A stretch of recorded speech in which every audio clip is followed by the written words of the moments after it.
کے بندو، سیدہ عائشہ رضی اللہ تعالی عنہا پر جو تہمت لگائی گئی وہ تو ایک بہت بڑا طویل قصہ ہے۔ بہرحال وہ منافقین کی سازش تھی، اور انجام میں یہ ہوا کہ اللہ تعالیٰ نے سیدہ عائشہ کی برات اور عزت اور حفاظت کے لیے قرآن شریف نازل کیا، اور پورا رکوع اترا، ان الذین جاؤوا بالافک عصبۃ منہم لا تحسبوہ شرا لکم بل هو خیر لکم۔ اللہ نے فرمایا میرے محبوب آپ اس کو برائی نہ سمجھیں، اگر یہ تہمت نہ لگاتے تو قرآن بھی تو نہ اترتا۔ اسی لیے بی بی عائشہ فرماتی تھی کہ میرا یہ تو یقین تھا کہ میں بے گناہ ہوں، میں پاک ہوں، اللہ حضور کے دل میں بات ڈال دیں گے، لیکن مجھے یہ امید نہیں تھی کہ اللہ میرے لیے قرآن اتاریں گے جو قیامت تک پڑھا جائے گا۔ اللہ نے قرآن نازل کیا، سبحانک ھذا بہتان عظیم، کہ میرا مدنی یہ بہتان ہے جو گھڑا گیا ہے جس کی ذرا بھر بھی کوئی حقیقت نہیں ہے، اور جن لوگوں نے اس تہمت میں شریک ہوئے ہیں اس قذف میں ان پر 80 کوڑے کی سزا جاری کی جائے گی۔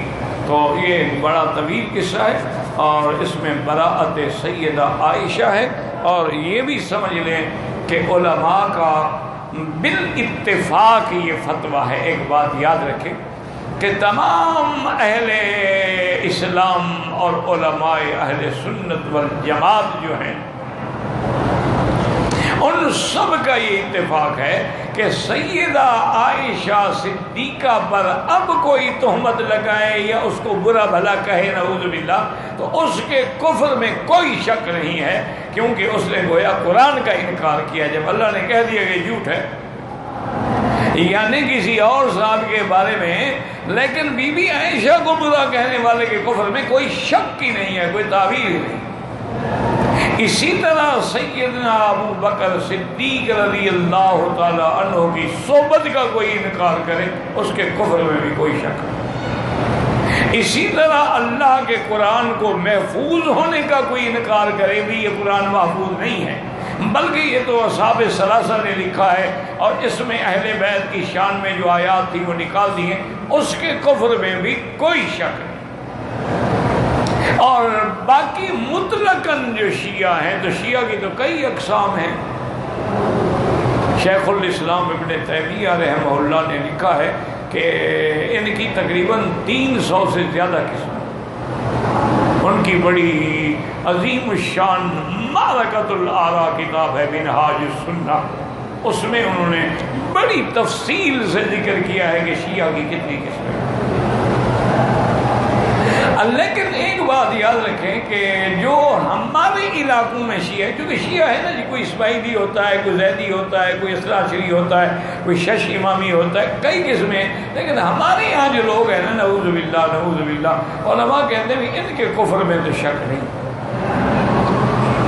کہتے ہیں اس لیے کہ یہ اب بھی بی بی عائشہ کو گالیاں دیتے ہیں، اس لیے کہ یہ اب بھی سیدنا ابو بکر صدیق رضی اللہ تعالیٰ عنہ کی توہین کرتے ہیں، اسی لیے اب بھی ان کا اللہ کے قرآن پر کوئی ایمان نہیں ہے، بلکہ ان کے عقیدے میں جو اصل قرآن ہے وہ امام غائب کے پاس ہے، اور امام صاحب اس کو غار میں لے کے بیٹھے ہوئے، پتہ نہیں وہ قیامت کے بعد آئیں گے، کب آئیں گے اللہ عالم۔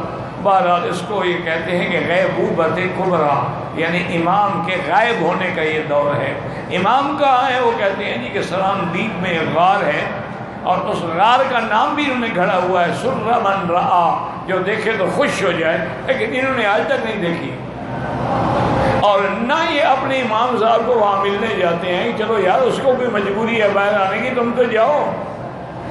اب امت ہلاک و برباد ہو رہی ہے، اب وہ قرآن نہیں لائیں گے تو کب لائیں گے؟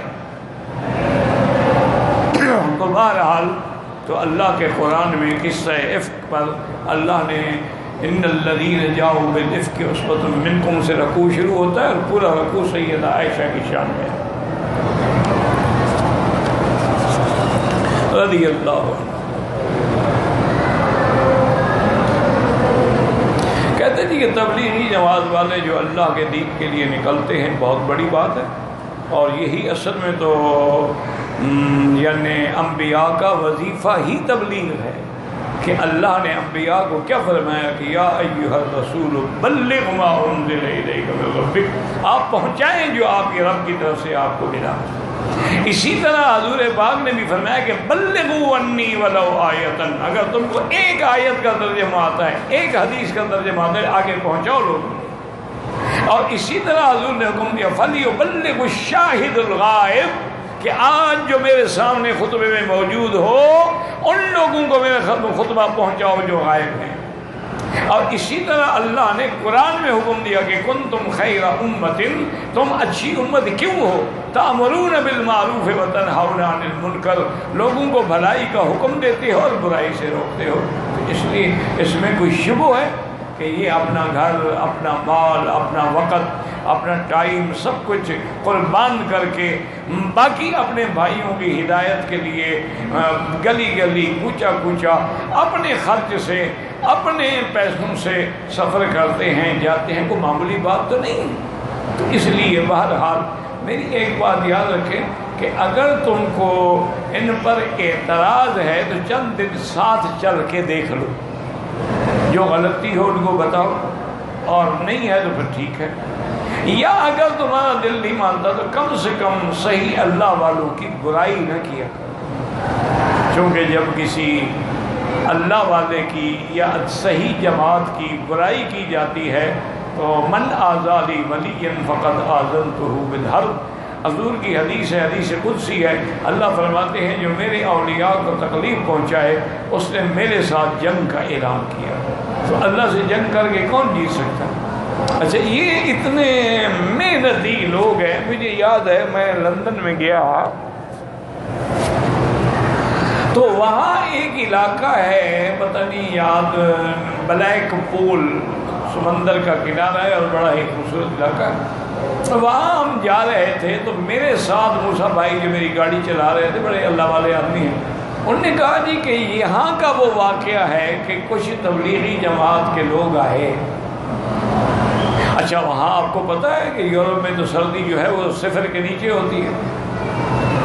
تو جب شام ہونے لگی، اچھا ان کا طریقہ یہ ہے کہ یہ بیچارے مسجدوں میں جا کے ٹھہرتے ہیں، اس علاقے میں کوئی مسجد تھی نہیں، کہاں جائیں؟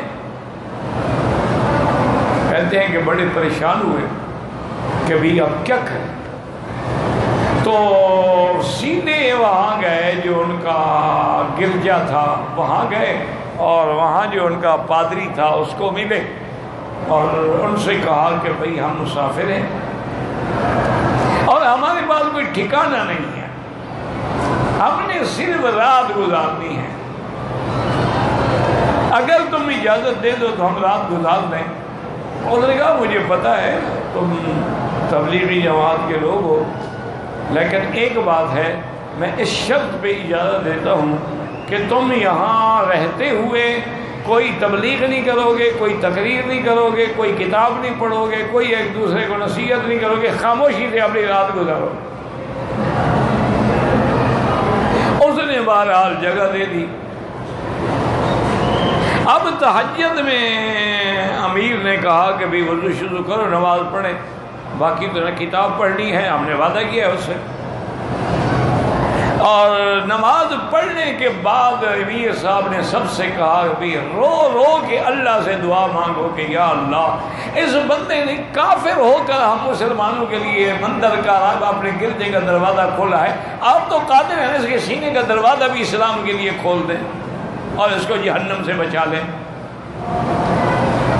اور رو رو کے وہ چھپ کے دیکھتا رہا اور سنتا۔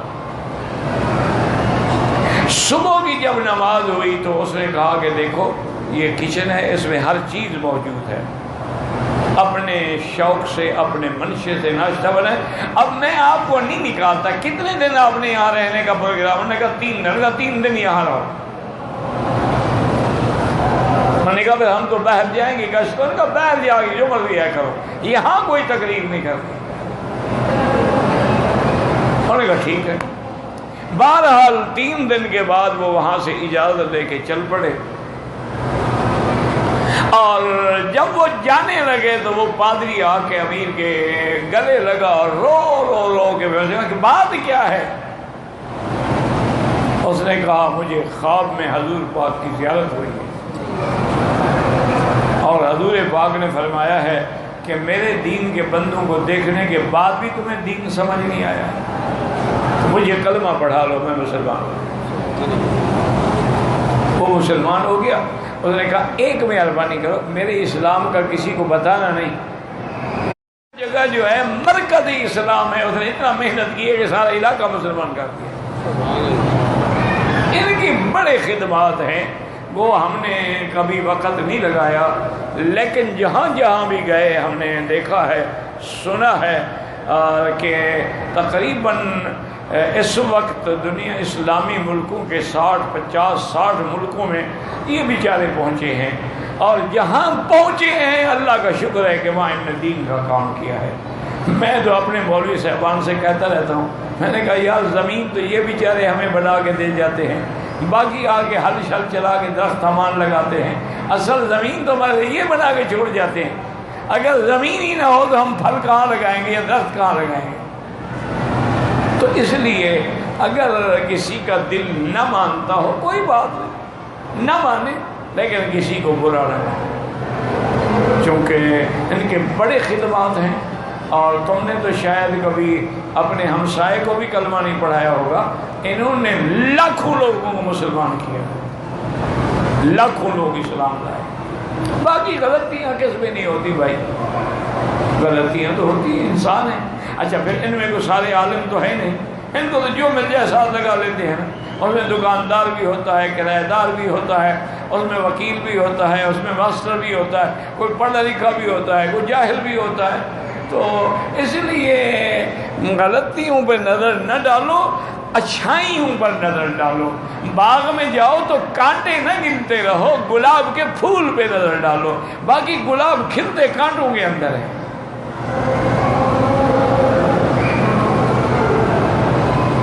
آب زمزم ہو یا کوئی پانی ہو، سنت طریقہ یہ ہے کہ بیٹھ کے پیا جائے، دائیں ہاتھ سے پیا جائے، بسم اللہ پڑھ کے پیا جائے، ہر سانس پہ الحمدللہ کہا جائے۔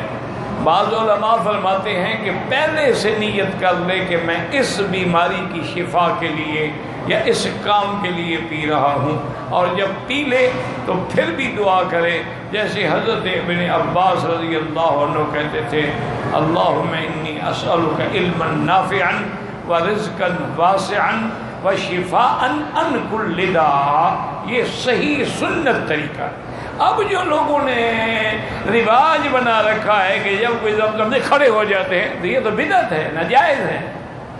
بعض بیچاروں کو عادت ہے، تازیہ دیکھیں تو کھڑے ہو جاتے ہیں، اور پیر دیکھیں تو کھڑے ہو جاتے ہیں، زمزم دیکھیں تو کھڑے ہو جاتے ہیں، دلدل شریف دیکھیں تو کھڑے ہو جاتے ہیں، حضرت عباس کا جھنڈا دیکھیں تو کھڑے ہو جاتے ہیں، ان کا پنجہ دیکھیں تو کھڑے ہو جاتے ہیں۔ کوئی قوم ہے؟ انا للہ و انا الیہ راجعون۔ بس تو اصولی بات یاد رکھیں کہ یہ ناجائز ہے کہ زمزم کے لیے آدمی کھڑا ہو جائے۔ مسئلہ یہ ہے کہ اگر مثلا میں کھڑا تھا، کسی نے مجھے زمزم دے دیا، اب اگر میں کھڑے کھڑے پی لوں تو گناہ نہیں ہوگا، باقی پانی یا کھانا کھڑے کھڑے کھاؤں تو گناہ گار ہوں، اس میں لازم مجھے بیٹھ کے پینا چاہیے۔ لیکن زمزم کھڑے ہو کے بھی اگر پی لیا جائے تو منع نہیں اور گناہ بھی نہیں۔ اس کی وجہ یہ ہے کہ حدیث میں آتا ہے حضور صلی اللہ علیہ وسلم نے کھڑے ہو کر زمزم پیا ہے، لیکن محدثین فرماتے ہیں کہ حضور چونکہ کنویں پہ کھڑے تھے، خود ڈول کھینچ کے اپنے ہاتھوں سے پی رہے تھے، وہاں بیٹھنے کی جگہ ہی نہیں تھی تو حضور کیسے بیٹھتے؟ اس لیے حضور نہیں بیٹھے۔ ورنہ یہ معنی نہیں ہے کہ نہ بیٹھتے۔ تو مسئلہ کیا ہوا کہ زمزم بھی بیٹھ کے پیا کرو، اور صحیح یقین سے پیا کرو کہ زمزم صرف بیماریاں دور نہیں کرتا، اور بھی جو تمہیں دکھ ہے، تکلیف ہے، پریشانی ہے، ہر بلا سے جان چھڑاتا ہے۔ ماء زمزم لما شرب لہ، جس غرض کے لیے پیو گے اسی غرض میں تمہیں کام آئے گا۔ تو اس لیے زمزم اور تسلی سے، یقین سے کہ حضور نے فرمایا ہے کہ ماء زمزم جو ہے شفا جو ہے بیمار شفا کے لیے کھانے کے بجائے بھی ہے اور شفا بھی ہے بیماریوں کے لیے، تو یقیناً مجھے شفا ہوگی۔ میں ایک دفعہ مدینہ منورہ سے آ رہا تھا، میرا دل کیا کہ زمزم پیوں، تو وہاں ایک اللہ والے بیٹھے تھے، میں نے اندازہ لگایا کہ فقیر آدمی ہے، مجذوب آدمی ہے، وہ بڑی عجیب دعا کر رہا، زمزم ہاتھ میں لیا اور کہہ رہا تھا یا اللہ صدق قول حبیبک واشف عبدک۔ میں نے آج تک کسی سے نہیں سنا تھا، یعنی کہہ رہے اللہ اپنے حبیب کی بات کو سچا کر، مجھے بیماری سے شفا عطا فرما۔ تیرے نبی نے فرمایا نا کہ شفا ہے، تو اپنے محبوب کو تو سچا کرنا، مجھے شفا دے۔ تو بڑی درد سے اس نے یہ بات کہی، میں خیر پیچھے ہٹ گیا، چونکہ یہ بندے ایسے ہوتے ہیں کبھی کبھی ناراض ہو جائیں تو فائدے سے نقصان زیادہ ہو جاتا ہے، تو بس ان سے دور ہی رہنا بہتر ہی ہوتا ہے۔ تو بہرحال اسی طرح سفیان ابن عیینہ جو بڑے محدثین میں گزرے ہیں، وہ فرماتے ہیں کہ میں زمزم کے کنویں پہ آیا زمزم پینے کے لیے، ایک آدمی نے زمزم پیا اور پینے کے بعد اس نے کہا کہ یا اللہ تیرے پاک نبی کا پاک فرمان ہے کہ ماء زمزم لما شرب لہ، زمزم جس غرض کے لیے پیو گے فائدہ ہوگا، میں اس لیے پی رہا ہوں کہ مجھے آج سفیان ابن عیینہ جو محدث ہیں بڑے، وہ مل جائیں اور مجھے حضور پاک کی 100 حدیثیں سنائیں، میں اس لیے پی رہا ہوں۔ کہتے ہیں جب اس نے پانی ختم کر لیا تو میں نے اس کا ہاتھ پکڑا، میں نے کہا آؤ بھائی تیری دعا تو کھڑے کھڑے قبول ہو گئی، سفیان ابن عیینہ میرا نام ہے، چلو میں تمہیں حدیثیں سناؤں حضور صلی اللہ علیہ وسلم۔ تو لوگ یہ تو بھی اپنی بات ہے نا۔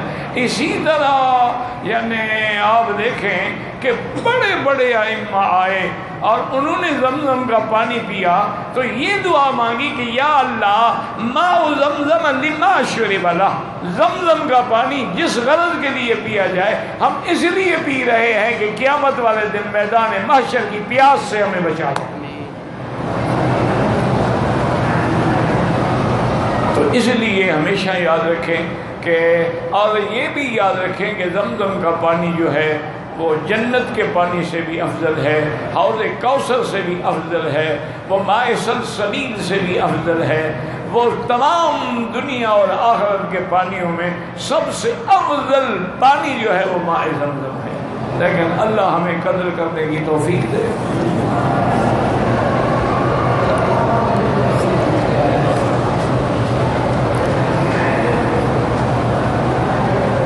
کہتے ہیں کہ حاجیوں کو کیا یہ زیب دیتا ہے کہ ہر روز اپنے گھر والوں سے لمبی لمبی ٹیلی فون پہ باتیں کرتے ہیں، تو اپنے گھر والوں سے کرتے ہیں، تمہارے ساتھ تو نہیں کرتے نا؟ او یار اپنے گھر والوں سے اگر لمبی لمبی باتیں کرتے تمہیں کیا تکلیف ہے یار، تو تم سے کریں، تم تنگ ہو جاؤ تو کہو جی میرے ساتھ بات نہ کرو۔ تو اگر وہ اپنے گھر والوں سے کریں تو اس میں کیا منع ہے؟ اصل میں اس سے کوئی بات نہیں کرتا ہو، یہ جلا ہوا ہے بیچارہ، اس لیے جب دیکھتا ہے کہ لوگ گھر والوں سے بات کر رہے ہیں خوش ہو رہے ہیں اس کو تکلیف ہوتی ہے، اس لیے اس کو اپنے کی یاد آئی یار اللہ کے گھر میں وہ قرآن پڑھو ذکر کرو۔ اللہ کے گھر میں بھی لوگ گھر والوں سے بات کرتے ہیں، وہ منع تو نہیں ہے، ان کے بھی حقوق ہیں۔ اور آج کے دور میں تو دعا کرو اللہ ہر مسلمان کے گھرانے کو عزت کو محفوظ رکھے۔ آمین۔ کبھی سنا تھا آپ نے کہ بچوں کو اغوا کیا جائے؟ کبھی سنا تھا آپ نے کہ معصوم بچے 5 سال 6 سال 8 سال اغوا کر کے ان کے گردے نکال کے بیچ دیتے ہیں؟ انا للہ و انا الیہ راجعون۔ کبھی آپ نے یہ بات سنی تھی کہ مسلمان ہوٹلوں پہ اپنے مسلمان بھائیوں کے گدھے کے گوشت کھلائیں گے؟ کبھی آپ نے سنا تھا کہ مسلمان ملک میں مسلمان لوگ جو ہیں وہ کتے کا گوشت کھلائیں گے؟ انا للہ و انا الیہ۔ دیکھیں آپ حیران ہوں گے، میں امریکہ میں تھا اور جا رہا تھا کینیڈا کی طرف، تو چونکہ ہم دوست زیادہ تھے، میں نے کہا بھائی جہاز پہ خرچہ زیادہ ہوگا تو ہم نے بائی روڈ سفر کرنے کو اختیار کیا۔ الحمدللہ بڑی بڑی گاڑیاں تھیں، تو بہرحال ایک جگہ ہم اترے نماز کے لیے، وہ ایک یعنی کنٹین شاپ تھا، لیکن وہ جو وضو کرنے کی جگہ تھی نا وہ بند تھی، اس میں کچھ کام ہو رہا تھا، تو واش روم کا پورا ایریا انہوں نے بند کیا تھا۔ میرے وہ بیٹے بنے ہوئے ہیں عبدالوحید، اور ان کو میں نے کہا کہ وہاں وہ جو دکان تھی نا بڑی، اس میں 2 لڑکیاں کھڑی تھیں۔ میں نے کہا بھی یہ تو انگریزی بولتی ہے، مجھے تو آتی نہیں، ان کو کہو اگر ہمیں اجازت دے دیں تو ہم ان کا واش روم استعمال کر لیں، وضو کر لیں، اور یہاں اندر کھڑے ہو کے نماز پڑھ لیں، کیوں باہر تو سردی ہے، مر جائیں گے۔ تو انہوں نے کہا بالکل کوئی مسئلہ ہی نہیں۔ وہ ایک لڑکی پہلے واش روم میں داخل ہوئی، اس نے سارا واش روم دھویا، صاف کیا، کلین کیا، پھر مجھے کہا پلیز کم آن، اب آپ آئیں۔ تو میں نے استعمال کیا، وضو کیا، پھر انہوں نے یہ جو بڑی بڑی کاغذ والی یہ ہوتے ہیں جیسے سفرے کے لیے نیچے بچھاتے ہیں، تو وہ رول جو تھا نا جو سارا درمیان میں بچھا، پوری صف کی جگہ بن گئی۔ بہرحال ہم نے نماز پڑھی، تو میں نے عبدالوحید سے کہا بھی ان لوگوں نے ہمارے ساتھ بڑی مہربانی کی ہے، تو ہم ان کو کوئی بدلہ تو نہیں دے سکتے، ایسا کریں گے ان کے سٹور سے کچھ چیزیں خرید لو، کچھ تو فائدہ ہونا ان کو۔ پڑھ کے دیکھتے جاؤ، بسکٹ جو ہے کہ کریم جس میں نہ ہو، اگر کریم ہو تو ویجیٹیبل ہو، اینیمل نہ ہو، اور کوئی چیز ایسی چیزیں خرید لو تاکہ ان کو فائدہ ہو جائے۔ اور ان سے یہ بھی کہو کہ اگر یہ ہمیں چائے یا کافی بنا کے پلائیں، تاکہ مقصد میرا یہ تھا کہ ان کو ہم کچھ پیسے دیں، وہ ایسے تو نہ لیتی نا۔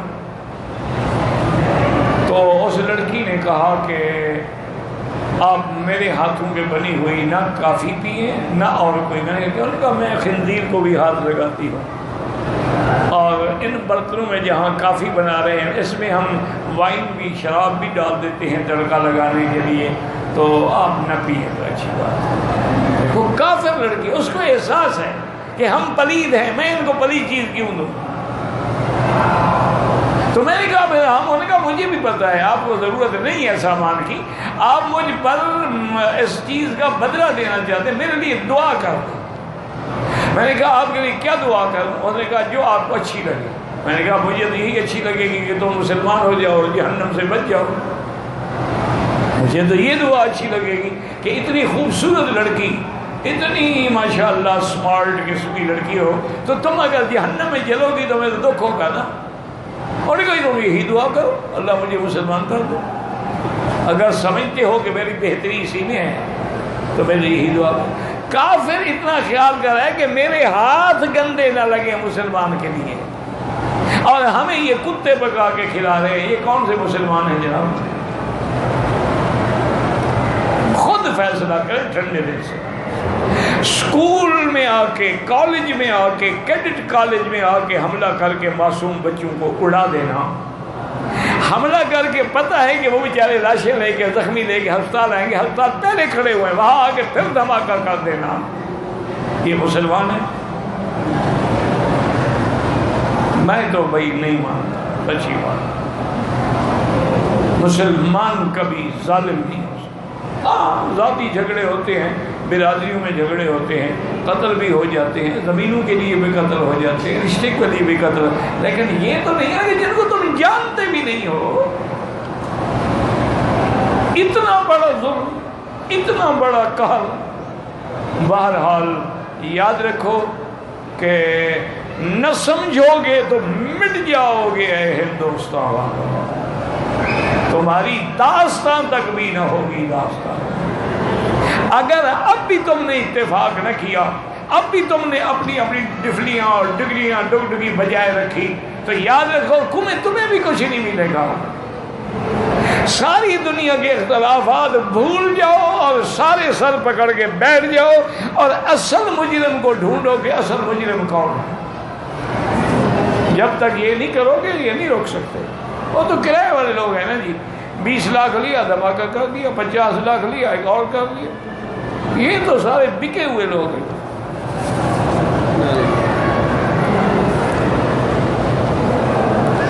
داڑھی رکھنا جو ہے جی، ایک مشت داڑھی جو ہے وہ سنت کے مطابق ہے۔ حضرت جی بھائی میری بات سنو، تمہیں پتہ نہیں تمہارے کوئی دماغی خلل ہے تم کو یا کیا ہے، جنازہ دعا ہوتی ہے تاکہ میت کی بخشش ہو جائے۔ اللہ کے نبی معصوم ہیں، امام الانبیاء ہیں، ان کا جنازہ کون پڑھائے؟ کون امام پڑھے؟ حضور کا۔ تو وہ حضور کا اسی لیے کتابوں میں ہے کہ جنازہ نہیں پڑھا گیا، یعنی اس طرح جنازہ جیسے ہم پڑھتے ہیں اللہم اغفر لحینا و میتنا وشن، نہیں پڑھا گیا، بلکہ حجرے میں 10 صحابی جاتے تھے، درود شریف پڑھ کے باہر نکل آتے۔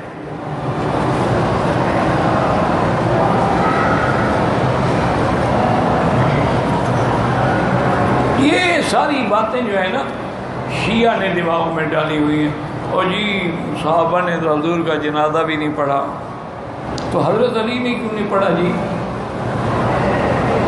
چلو صحابہ نے تو نہیں پڑھا، لیکن حضرت علی اور اہل بیت کہاں تھے؟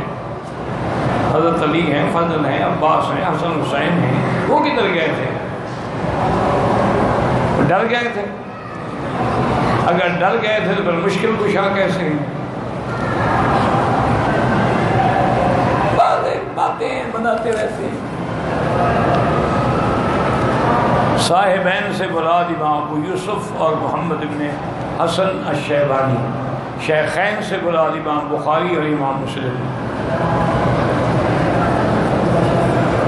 مکہ مکرمہ میں رہتے ہیں، جیرانہ سے تمتع نہیں ہوتا، تمتع کے لیے ضروری ہے کہ میقات پہ جائیں، جیسے طائف ہے یا مدینہ منورہ ہے، وہاں سے اسی نیت سے عمرہ کریں گے، یہ تمتع کا عمرہ ہے۔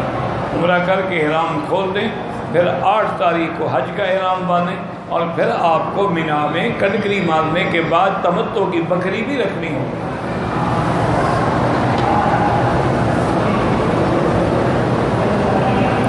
اگر کوئی آدمی مسجد عائشہ سے عمرہ کرے یا طواف کا زیادہ ثواب، یعنی شرط یہ ہے کہ عمرے میں آپ کے 3 گھنٹے لگتے ہیں، 3 گھنٹے طواف کریں تو یہ زیادہ ثواب، یہ نہیں کہ ایک طواف کا ثواب زیادہ ہے۔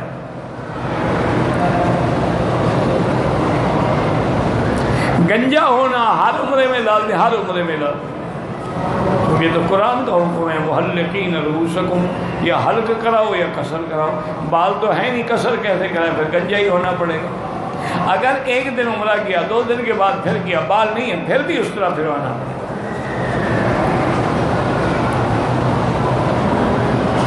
میں مدینہ طیبہ گیا، واپسی پر احرام نہیں باندھا، ڈیوٹی انجام دی۔ آپ ڈیوٹی کے لیے گئے تو پھر آپ پر کوئی دم نہیں ہے، چونکہ علماء نے اجازت دی ہے کہ جو لوگ ڈیوٹی کے لیے جاتے ہیں یا جن لوگوں کی نیت عمرے اور حج کی نہیں تھی، اگر وہ میقات سے احرام نہ باندھیں تو ان پہ دم نہیں ہوگا۔ بہرحال امام ابو حنیفہ رحمۃ اللہ علیہ کے نزدیک تو آپ پر دم ہے کہ آپ عمرہ بھی کریں اور دم بھی ادا کریں۔ امام صاحب بڑے سخت ہیں، وہ کہتے ہیں کہ اگر یہ ہمارے منشے پر ہے کہ ہم چاہیں تو احرام باندھیں اور نہ چاہیں تو نہ باندھیں، پھر میقات بنانے کی کیا ضرورت ہے؟ ہماری مرضی، ہم احرام باندھیں یا نہ باندھیں۔ تو میقات کا تو معنی یہ ہے کہ اس سے کوئی تجاوز کر ہی نہیں سکتا۔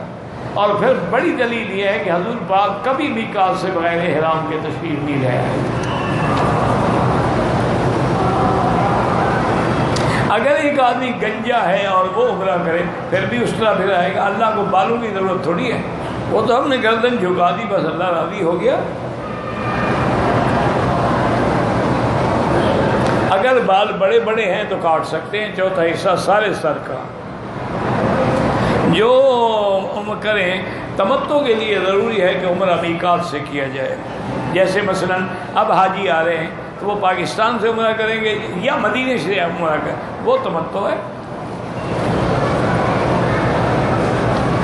عورت کو حمل ٹھہرنے کے لیے ٹیکا لگا سکتے ہیں، مجھے تو نہیں پتا وہ کون سا ایسا ٹیکا ہے جس سے حمل ٹھہر جاتا ہے، پہلے اس ٹیکے کی وضاحت تو کرو نا۔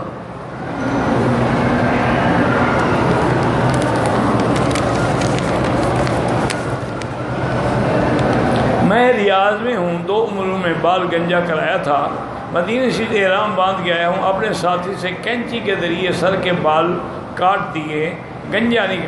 اگر آپ کے سر پہ بال تھے اور آپ نے کینچی سے کاٹے ہیں سارے سر کے تو ٹھیک ہے، اور اگر بال نہیں تھے ویسے ایسے کینچی وینچی پھیرتے رہے تو دم پڑ گئی، اس طرح بھی پھرواؤ اور دم بھی دو۔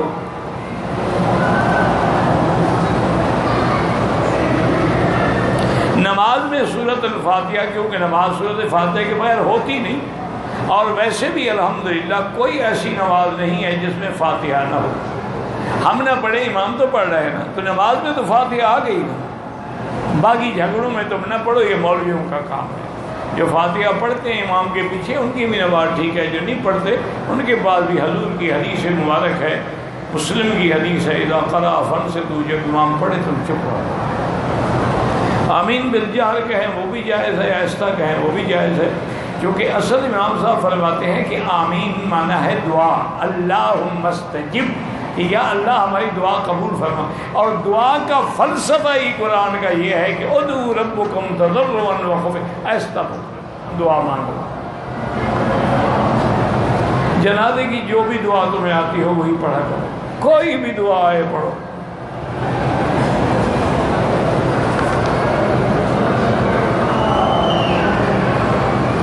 جب علماء کہتے ہیں سیلفی حرام ہے تو سیلفی پہ پابندی کیوں نہیں لگا؟ تم اللہ کی نہیں مانتے ہو تو حکومت کی مانو گے؟ ڈنڈے کے سوا تم اسلام قبول نہیں کرتے۔ جب حضور نے فرمایا حرام ہے تو حضور کی تم نہیں مانتے تو گورنمنٹ کی کیسے مانو گے؟ مانا یہ ہے کہ کوئی ڈنڈا لے کے کھڑا ہو جو تمہارے سر پہ مارے، یہ کیا بات ہے؟ تم نے کلمہ نہیں پڑھا؟ تمہیں مکے مدینے کعبے کا احترام نہیں ہے کہ وہاں آ کر عورتوں کے ساتھ ساتھ یہ کیا ہے؟ کوئی دین کی بات ہے، کوئی دین کا ذکر ہے، کوئی دین کا کام ہے، اس کو آگے پہنچانے کے لیے آدمی محنت کرے، وہ الگ بات ہے۔ طواف کے 2 رکعت ہم جتنے بھی پڑھ سکتے ہیں بالکل پڑھ سکتے ہیں، لیکن جو ثواب آپ کو حرم میں ملے گا وہ لاکھوں والا ثواب جدے میں تو نہیں ملتا۔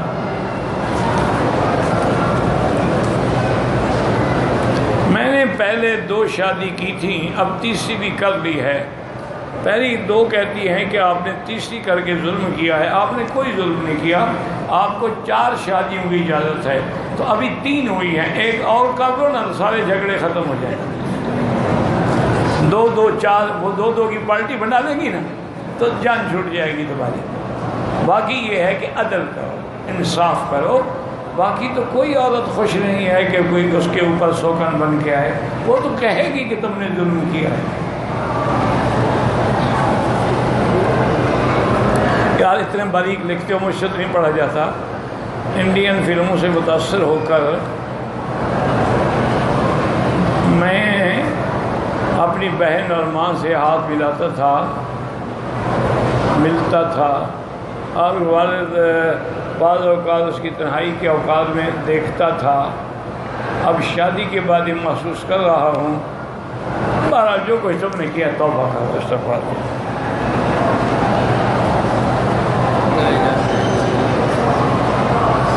جو ہو گیا ہے نا جی، اس کا علاج توبہ ہے۔ میں پاکستان سے چھٹی گزار کے جدے آیا، کام نہ ہونے کی بنا پر شوال میں مکے آ گیا، عمرہ کر لیا، میرا کوئی حج کا ارادہ نہیں ہے، تو چلا، کام نہیں ملا۔ بہرحال گزارش یہ ہے کہ آپ کا حج افراد ہوگا، اور نہ کیا تو نہ کیا۔ مکے والے یا جدے والے ان سب کا حج افراد ہوتا ہے۔ میں نے 2 اگست میں شوال کے آخر عمرہ کیا۔ حج کی سعادت کرنا چاہتا ہوں، میں مکہ مکرمہ میں رہائش پذیر ہوں۔ بہرحال آپ کا حج افراد ہوگا، آپ کو ان مہینوں میں عمرہ نہیں کرنا چاہیے تھا، اس کی وجہ سے آپ پر دم پڑے گی حنفی مسلک میں۔ باقی اماں فرماتے ہیں کہ چونکہ آپ نے عمرہ کر لیا ہے لہذا حج آپ کا تمتع ہو جائے گا۔ امام صاحب فرماتے ہیں عمرہ میقات کا۔ امام صاحب اصل میں تو سارے ائمہ پر حق ہیں، ہم تو سب کے غلام ہیں، ان کی جوتیاں ہمارے سر کا تاج ہیں، لیکن سچی بات یہ ہے بغیر کسی تعصب کے کہ جتنی گہرائی اور گہرائی اور فکر اور تحقیق اور تدقیق امام صاحب ابو حنیفہ رحمۃ اللہ علیہ کے ہاں ہے وہ دوسری جگہ نہیں ہے۔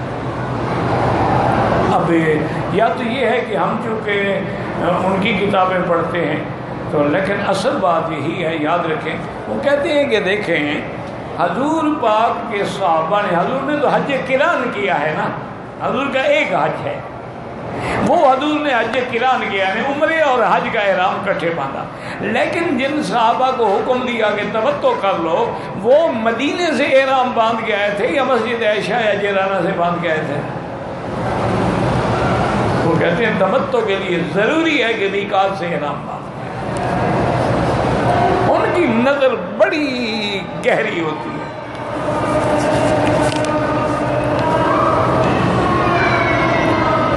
جامی شاہ صاحب کا دل کا آپریشن کل صبح 5 بجے ہو رہا، اللہ شفائے کاملہ صحت عاجلہ عطا فرمائے، یا اللہ اشفنا واشف مرضانا ومرضى من اوصانا واستوصانا ومرضى المسلمین۔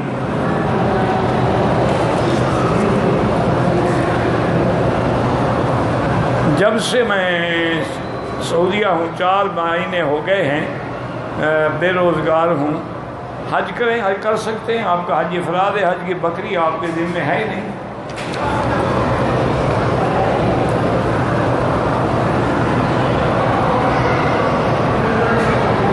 بہرحال گزارش یہ ہے کہ اگر کوئی عورت طلاق کے بعد عدت نہ گزارے تو دوسری جگہ نکاح کر لے، وہ بالکل حرام ہے، کوئی نکاح شکا نہیں ہوا۔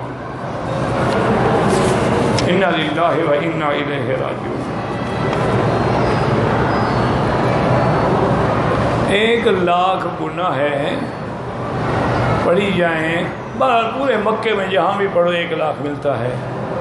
مشرک نجس ہیں، بالکل نجس ہیں، معنوی نجاست ہے کہ ان کے اندر شرک ہے، ان کے اندر کفر ہے، ان کے اندر بغض نبی محمد مصطفیٰ ہے، اس لیے وہ پلید ہے۔ تمہیں ان سے کیا ہمدردی ہے مجھے یہ تو بتاؤ،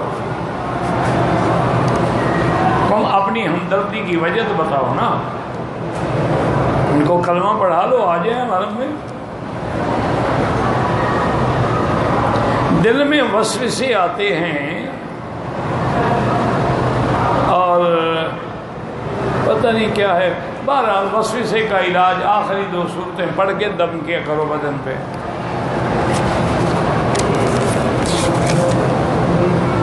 میں نے میقات سے عمرے کی نیت کی، عمرہ مکمل کی، احرام کھول دیا، اب حج سے پہلے مدینے جانا ہے، واپسی پر میں میقات سے بالکل اب مدینے اگر واپس چلے گئے پھر جب آئیں گے تو گویا ہم میقات سے آ رہے ہیں، اب آپ کی مرضی ہے حج افراد کریں، تمتع کریں یا قران کریں، کیونکہ یہ عمرہ کر کے تو آپ واپس چلے گئے نا مدینہ شریف۔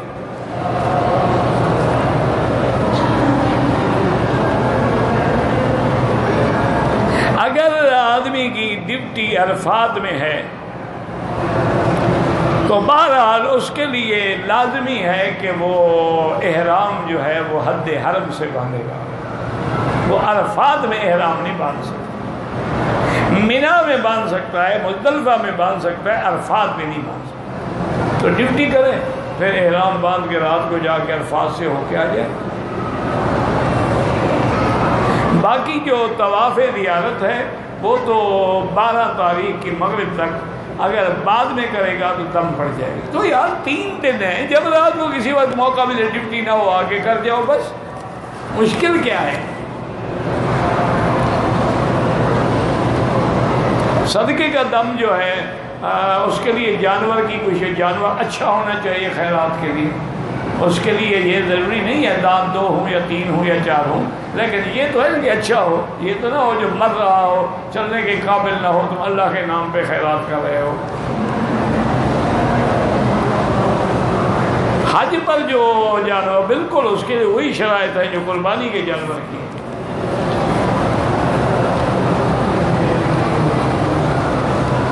اگر کسی کو طواف کے وقت وضو ٹوٹ گیا چھوڑ دے، وضو کرے پھر طواف کرے۔